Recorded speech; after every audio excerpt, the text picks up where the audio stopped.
Press the bell icon on the YouTube app and never miss another update. Rohit Vemula, Saharanpur, Una, Najeeb, ऐसी जितनी तमाम घटनाएं, हजारों घटनाएं इस देश में हुई है, चाहे मॉब लिंचिंग हो, गाय के नाम पे लोगों को मारा गया हो, चाहे रेल और ट्रेन का बेचना हो, और चाहे 10% जनेऊ आरक्षण हो, ये सब अलग अलग घटना आपको दिख सकती है, लेकिन एक ही किस्सा का डिफरेंट पहलू है। इस बात को समझना है साथियों। 2 साल पहले 8 नवंबर को रातों रात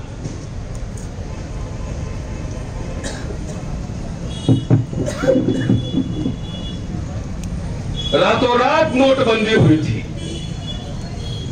मनोज जी ने कहा था मिडनाइट रॉबरी पार्लियामेंट में, तो रातों रात जो है नोटबंदी हुई थी, और उसके बाद जो नोट आया था कैसा था?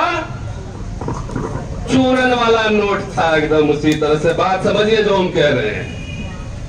उसी तरह रातों रात जो 10% आरक्षण आया है, वो जैसे नोटबंदी था, वैसे ये संविधान बंदी की दिशा में एक कदम है। ये बात समझने की हमें आज मैं इसी में बोलूंगा, क्योंकि मैं समझता हूं कि रोहित वेमुला का इससे कनेक्शन है कि ये संविधान बंदी की दिशा में एक कदम है, और जो लोग इसको लागू कर रहे हैं वो जनेऊ स्कूल ऑफ थॉट नागपुर से आ रहा है। पूरा मॉडल तैयार होके एक नया संविधान वहां बन के तैयार है, जो मनुस्मृति के रूप में आपके सामने जल्दी आने वाला है। 4 साल से हम लोग मनुस्मृति का ट्रेलर देख रहे हैं। दिल्ली विश्वविद्यालय में भी जो लोग जानते होंगे, लगातार मेरी लड़ाई वाइस चांसलर प्रिंसिपल सबसे हो ही रही है। कोर्ट में एक बार हराया है, अभी डिवीजन बेंच में है, हराएंगे तो निश्चित रूप से। अब सब लोग कोई आत्महत्या नहीं करता है, न भागता है। हम लोग तो डरते हैं, डटेंगे और कील ठोकेंगे। यही इस दिल्ली यूनिवर्सिटी के वाइस चांसलर की बात कर रहा हूं मैं, कहीं और की बात नहीं कह रहा। कि जहां पे लोग अभी बोलने में कतराते हैं, कहीं नौकरी न चली जाए, कहीं प्रोफेसर बनने से रोक न दे, वहां पे मैं पब्लिक स्टेटमेंट दे रहा हूं ये बात। बहरहाल, क्योंकि कल आया ना 10% जो है वो क्या बोलते हैं, 10% हायर करेंगे ना कॉन्ट्रैक्चुअल। तो जब आपके पढ़ाने की बारी आई तो रोस्टर का रार मच गया, और कॉन्ट्रैक्चुअल आ गया। सीधा और सीधा शिक्षा के निजीकरण की दिशा में एक कदम है, ये समझना है। और आप लोग के लिए मैं बात कर रहा हूँ, ये कोई हवा में बात नहीं कर रहा हूँ। जब आपके पढ़ाने की बारी आई तो रोस्टर का रार मच गया, और 10% अब कॉन्ट्रैक्चुअल होगा, और सीधा ही सीधा निजीकरण। निजीकरण मतलब क्या? कि रोहित वेमुला जैसे लोग नहीं आएंगे विश्वविद्यालय में, सीधी बात है। सवाल करने वाले लोग नहीं आएंगे, क्योंकि विश्वविद्यालय ही विचारों की रणभूमि है। यहाँ पे जब से पिछले 20 साल से वंचित जमात के लोग आए हैं बात करने, जब सवाल खड़े कर रहे हमारे जैसे लोग आपकी आंख में आंख मिला के बात कर रहे हैं और सवाल खड़े कर रहे हैं, आपसे डर नहीं रहे हैं, तभी से ये रणभूमि बन के आया। क्योंकि कुछ लोग विश्वविद्यालयों को अपनी निजी जागीर समझते हैं, और समझते हैं कि खाली मेरिट उन्हीं के पास है।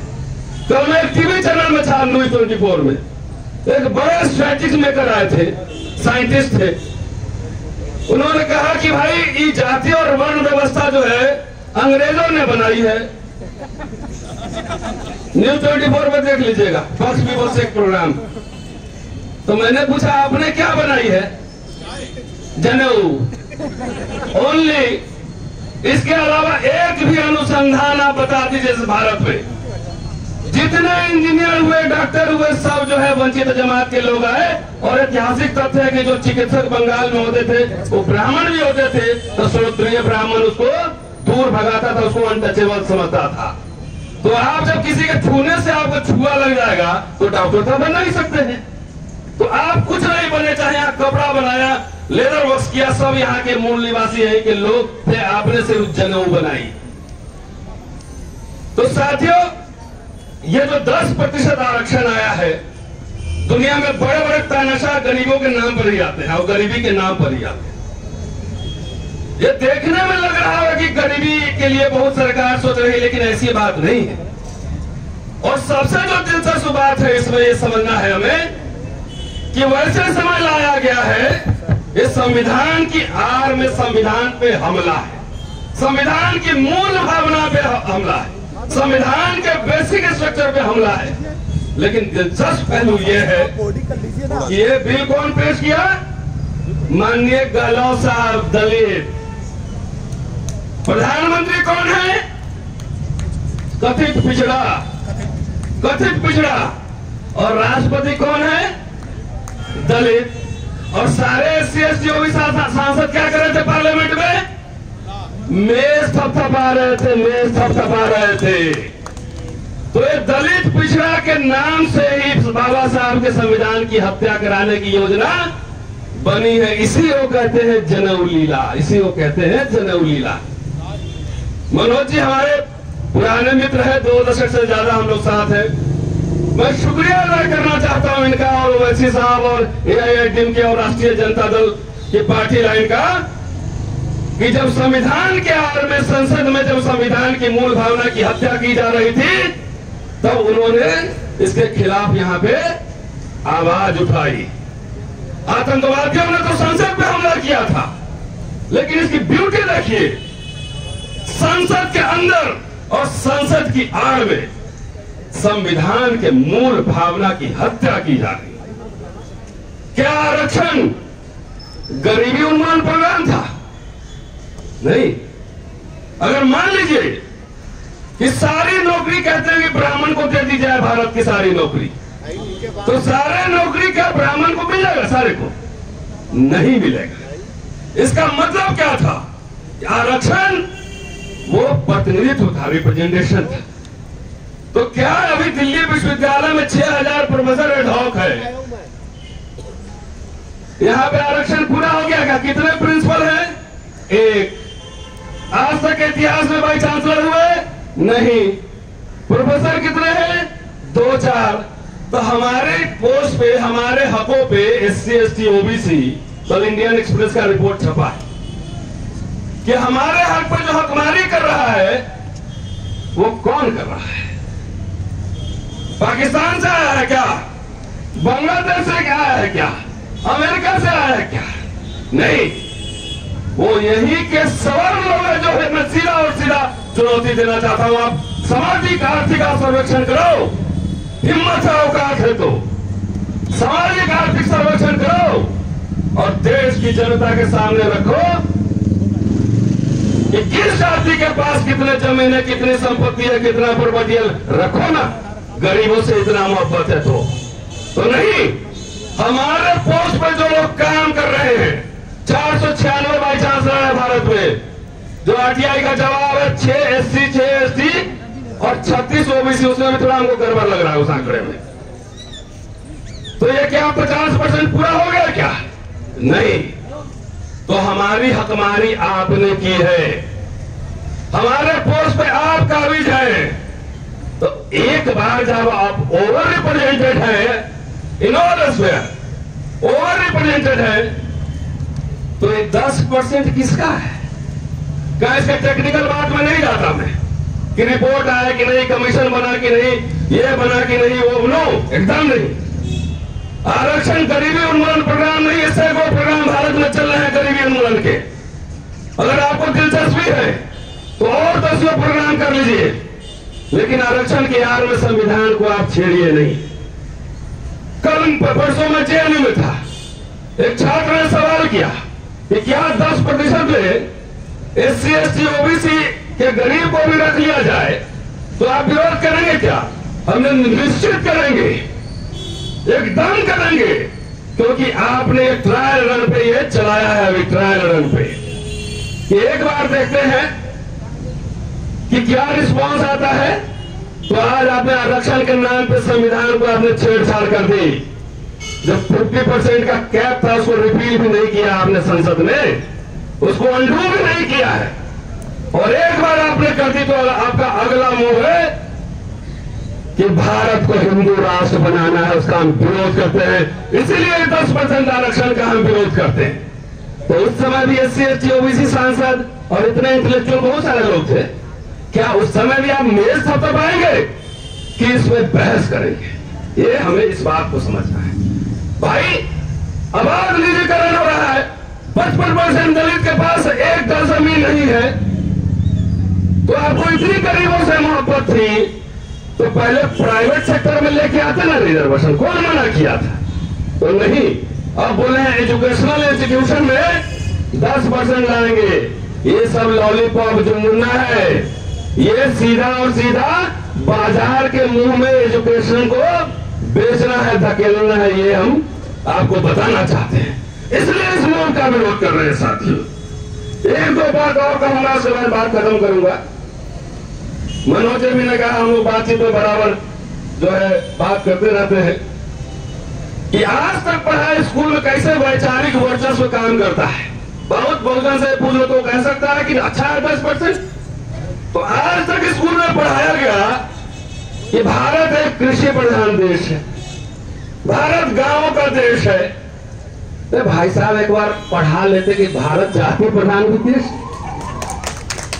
यह जाति है कि जाति नहीं, न जाएगी। इसलिए जाति उन्मूलन में हम कोई एनर्जी खराब नहीं करते। जाति बनाई है पढ़े लिखे सिद्धांत ब्राह्मणों ने। जब तक जाति व्यवस्था का लाभ उनको मिलता रहेगा तब तक जातियां बनी रहेंगी, और जिस दिन इस व्यवस्था का उनको नुकसान शुरू होगा उसी दिन पढ़े लिखे ब्राह्मण लोग जाति उन्मूलन कार्यक्रम चलाएंगे। उसी दिन जाति का विनाश हो सकता है, नहीं तो नहीं हो सकता है। इसलिए हमारी दिलचस्पी जमात बनाने में है। जिस दिन जमात बनाएंगे आपको समझ में आ जाएगा कि क्या करना चाह रहे हैं। नंबर 2, बचपन से पढ़ते आ रहे हैं कि एक निर्धन लेकिन विद्वान ब्राह्मण था। एक निर्धन लेकिन सब लोग हम लोग रखते हैं, पढ़ाया जाता है।